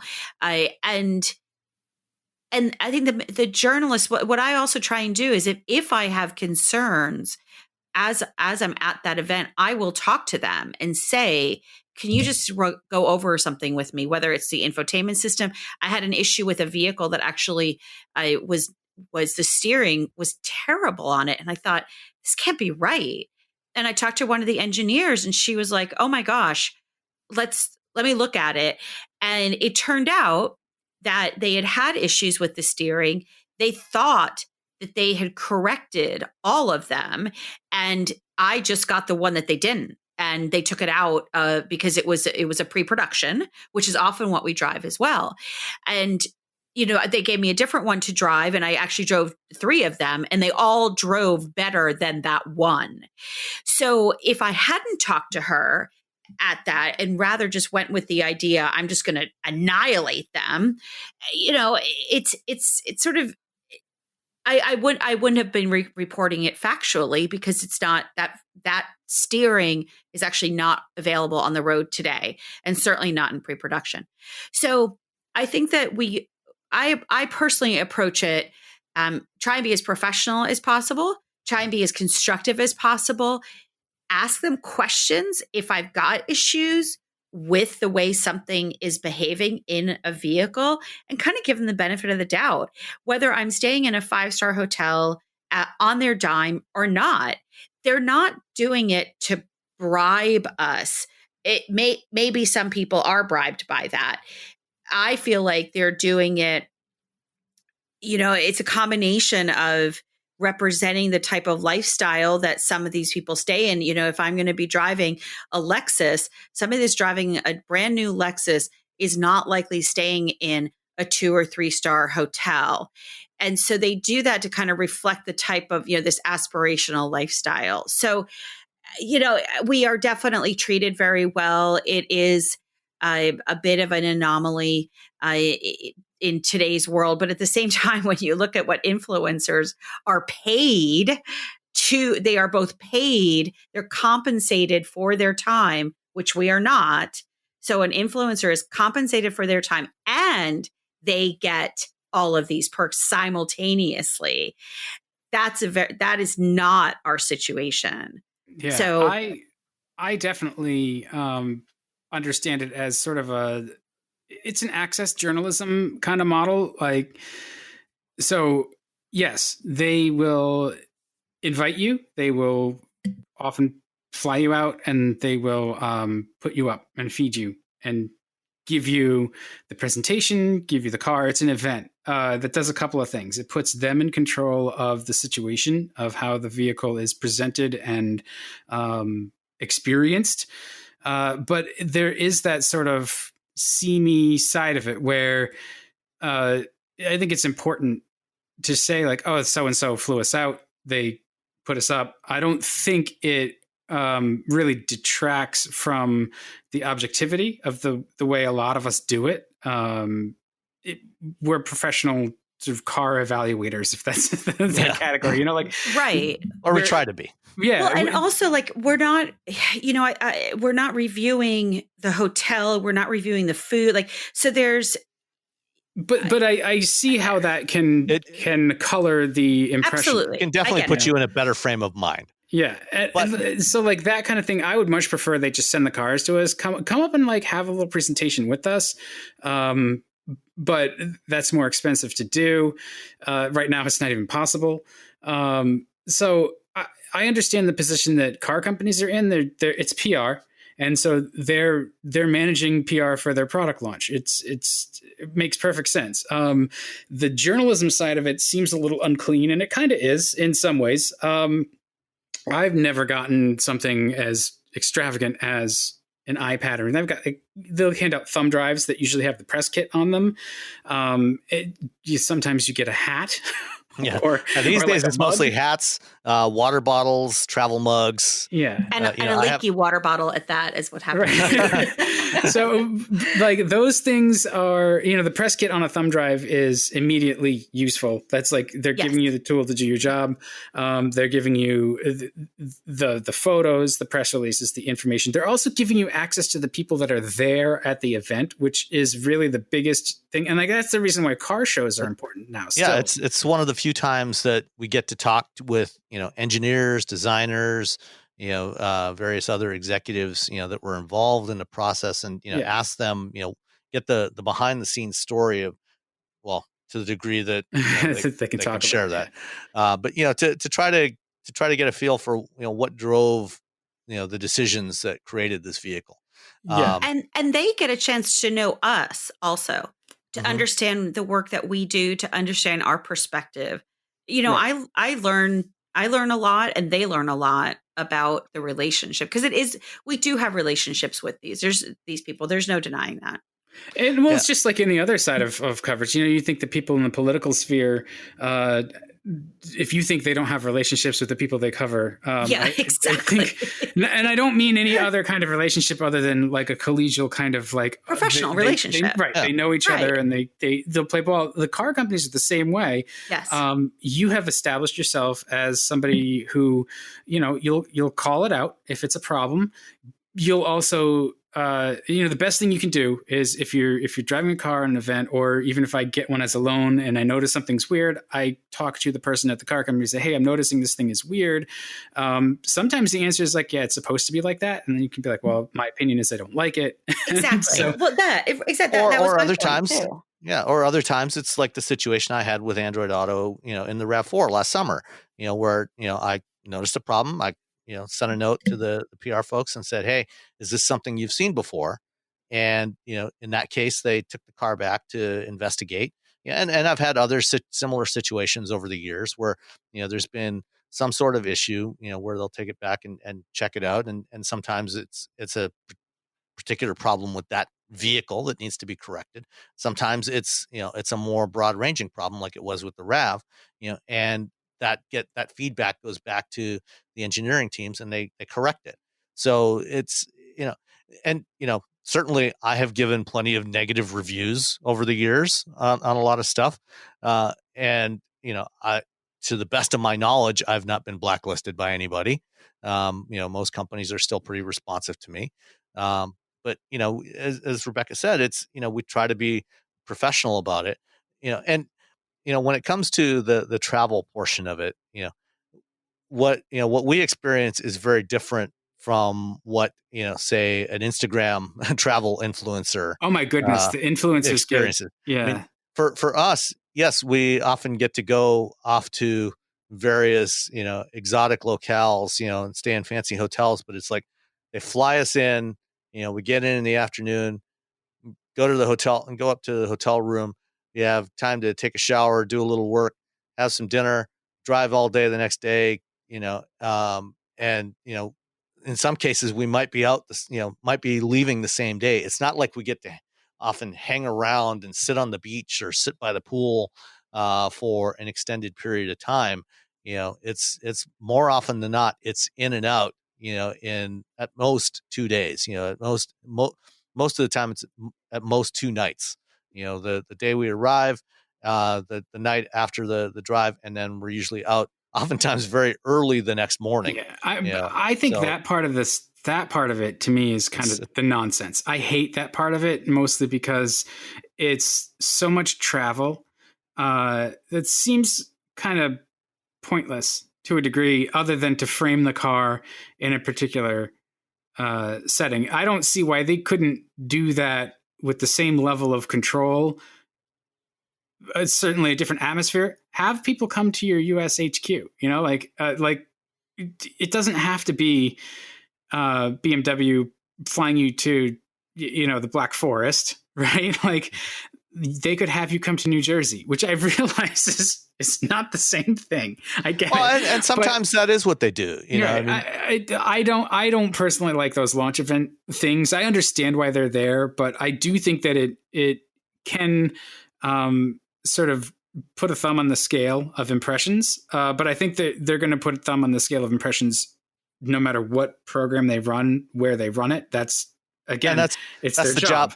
That's the job of PR people. And right. It's our job to try to cut through that and, see through that, find what's relevant in there to the product and cut through the rest of it. Yeah. And this is why, when I write reviews, I never write about that stuff. I focus on the product. I respect the question. I get it. And as another example, one of my closest friends is a doctor. And when she became a doctor nearly 25 years ago now. Oh, boy, healthcare marketing. Oh, my gosh. Right. Well, I mean, believe me, I remember, I was the official friend outside the residency for these kids. And so I used to be able to go. I mean, some of their events were unbelievable, and that's all stopped. And I get that. But there was also very, very distinct, there was patterns of abuse there. I think that there are certainly people that may abuse these privileges that we have been given. But I think that that's weeded out a little bit also. There's that kind of Frank Bacon profile. That always, it's a fake profile of somebody, that always demands the most ridiculous things on these press trips and always has, the shrimp and such. And I think that there's a little bit of calling each other out on that. As we've all talked about now, the influencer crowd is a whole different animal. It's a whole different animal. I think that's just that's a different world. Well, and so there is this friction between automotive journalists and the influencer side of things, and the automakers are kind of caught in the middle because they, at the end of the day, they want their message to get out. They want their product to be framed in a light that's going to help it sell, and they're trying to find an increasingly slippery audience. So they're going to do those things. They're going to spend the money where they think it can have an impact. It's their job to sell the cars.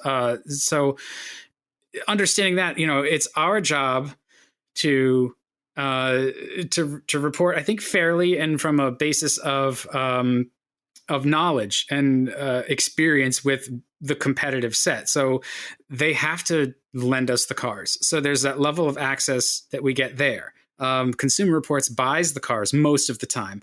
So there's another way to do it. What does Consumer Reports have that a lot of these publications that are really lifestyle publications, right? Like Car and Driver, Road and Track, they're owned by the same company now. And the lifestyle side of Hearst. So they're not hardcore, like they're not, an engineering magazine. They're not, again, Consumer Reports was a very data-driven, analytical approach. There's somewhere in between.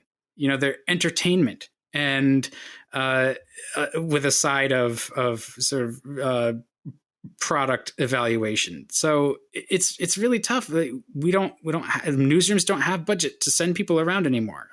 Back in the day, you read about how PJ O'Rourke pitched a story and got paid like $3,000 to go do a thing for a single story. It's like, that's awesome. Well, and again, we don't have that. We don't get compensated for our time when we are on these trips. That, I think, is one of the major differences between us and influencers, is that when an influencer goes on these trips, for the most part, they are often compensated. I don't know about those lifestyle trips. There's sometimes influencers on our events, but I think for the automakers, I don't think that they actually do pay those people. Okay. That's other industries certainly do. Yeah, other industries do. In the auto industry, the automakers generally do not pay influencers, but they are concerned with your follower count and your engagement and your numbers, and right, which they should be. Don't get me wrong. Absolutely. And the same is true for any other journalist. They want to make sure that there's actually going to be an audience. If they're going to spend the money to fly you somewhere and let you drive a product, they want to know that there's going to be. They want to have some confidence that somebody's going to see the story somewhere. And so if if you're just a blogger in your basement, that has, your couple of family members that look at your blog, you're not going to get invited to these programs.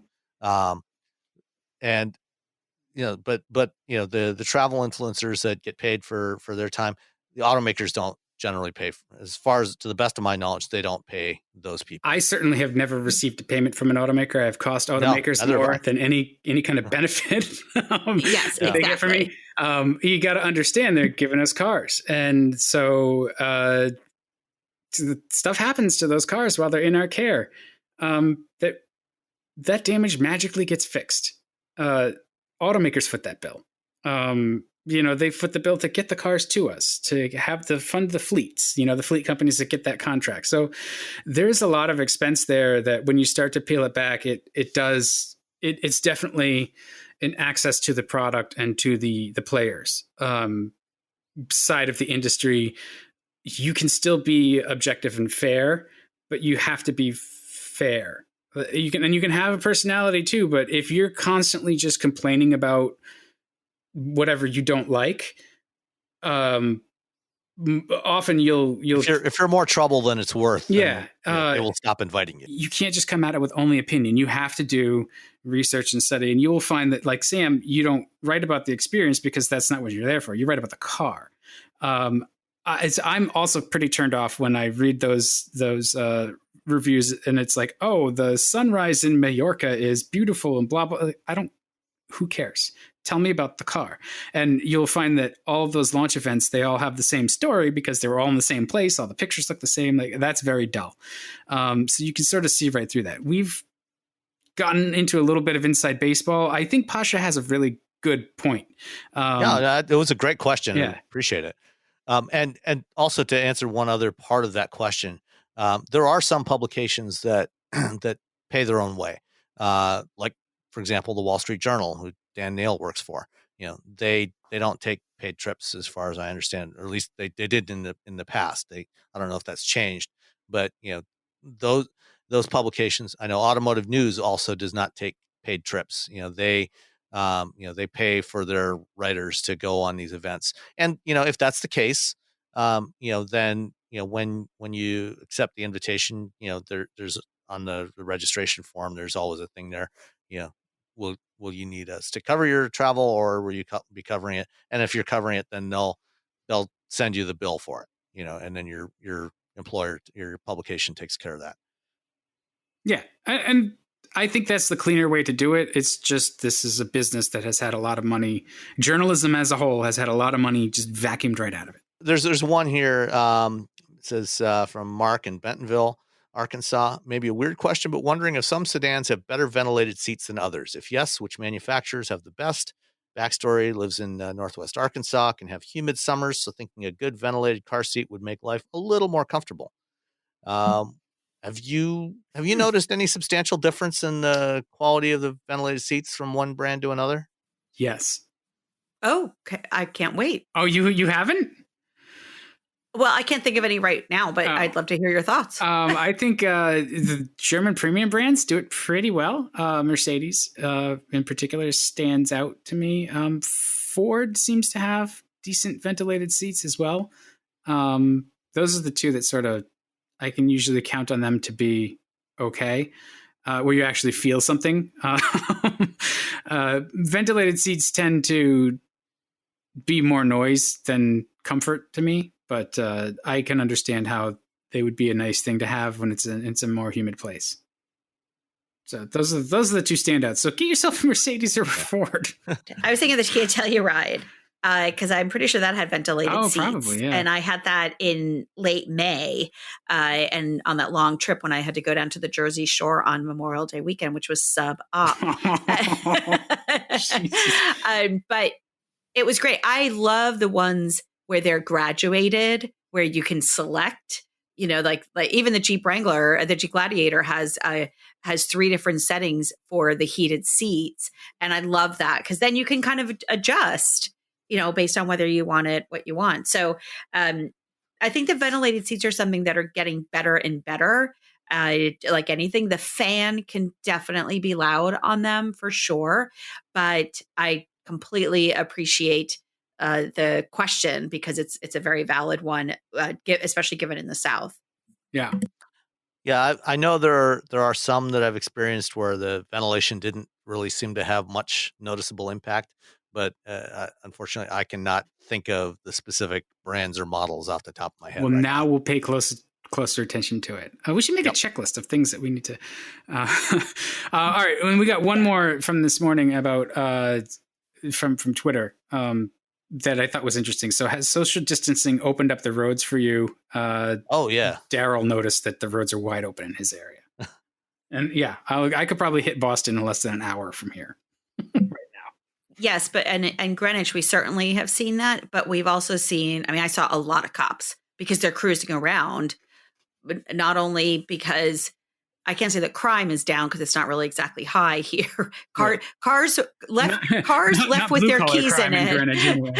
Cars left with their keys in it are still being stolen in Greenwich. I can attest to that. But yes, you can drive faster on the roads. But 2 things are happening. First of all, there's more people out, because people are walking. People, as an example, my brother-in-law usually has a round trip 3-hour commute in and out of the city. That's not happening anymore. So he and my sister are taking the dog for a walk first thing in the morning instead, or in the late afternoon. They're out at 5:00. There's so many more people out. So that's what I noticed yesterday driving around. Is there's a lot of bicyclists out. There's a lot of joggers. There's a lot of dog walkers. Yeah, same here. Yeah, and around here, it depends on where I am. If I'm like near a grocery store, there's definitely more traffic there. but around other areas, not so much.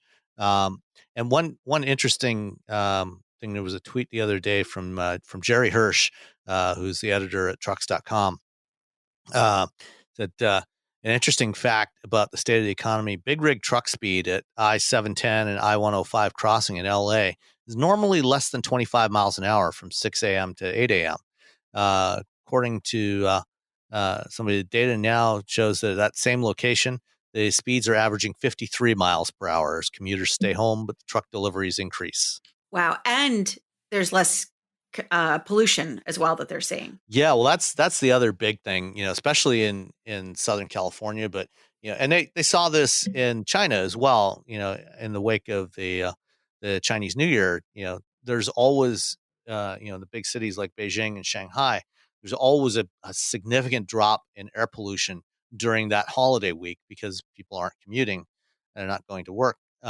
And throughout the month of February, in those weeks of the lockdown after the new year, it stayed low for several weeks. And, we're seeing the same thing happening here and in Europe as well. Yeah. So we had another question on Twitter about the Acura NSX and sales of that. Do you want to touch on that? I saw that the question was, why is it such a sales flop? I have no idea. I can't afford one. No. There's your answer. Well, I thought because Dan can't afford it. Yeah. The reason I bring it up is because earlier in the podcast, we were talking about resale value. And I do think that, that the NSX, which is a really, really fun car to drive. I mean, it's awesome. But I do think that there is an issue with people looking and saying, the one that I drove was $171,000. And is that what you want to put your money invest in? Is that going to retain that value? Is it going to be a good use of your funds, even if you're incredibly wealthy? I mean, clearly Daisy agrees with me. That was Cooper. That was Dan's dog. Yeah. Oh, that was Dan's dog. But I think that's one of the reasons why. Acura has struggled to sell the NSX. There also hasn't been a lot of marketing around it at all, but that's not usually a barrier. I just personally think that people don't look at Acura as a super premium luxury brand. Yeah, I mean they sold 238 NSXs in the U.S. last year, which wow, was an increase of 40%. They sold 170 in 2018. So it is a very expensive car. It's a wonderful car to drive. It is. But it is expensive, and it starts at, I think the starting price is like $156,000. Yeah, I've got 157.5. Okay, yes, yeah, and that doesn't include whatever destination might be. Right, and the one that I drove a couple of years ago that I reviewed was with the carbon package and everything was like $204,000. Wow. And you're talking McLaren money, low end, entry level Ferrari. There's a lot of competition in that money. Space. I guess you wouldn't think about that, huh? And Acura doesn't necessarily have the brand cachet to compete there, even though it is a fantastic car.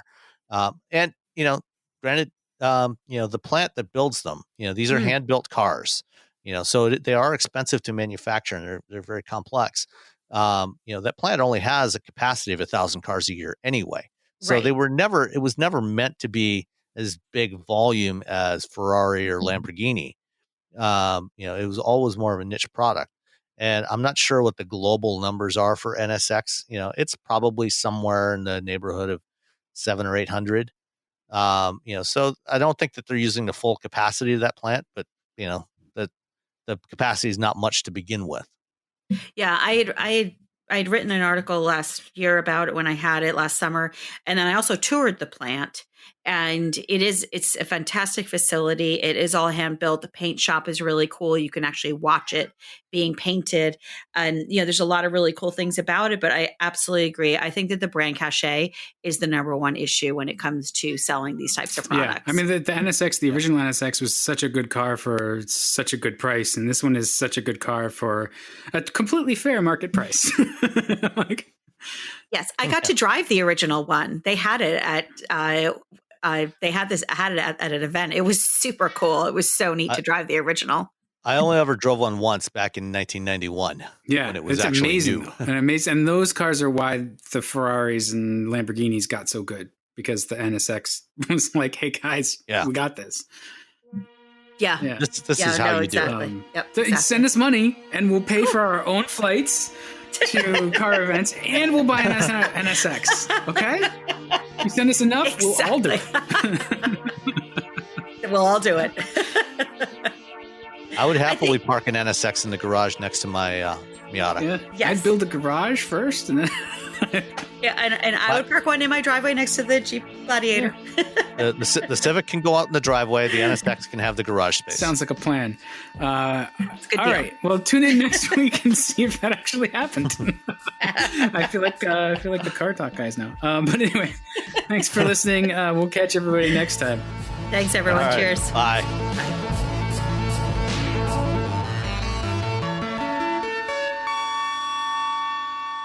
Thanks for listening to Wheel Bearings. Find us at wheelbearings.media and on Twitter as @wheelbearingscast. Remember, there's only one vowel, that's the A in cast. We're also at Car Review Tweets on Twitter, or you could just email us. That's feedback@wheelbearings.media. Thanks again for listening to Wheel Bearings.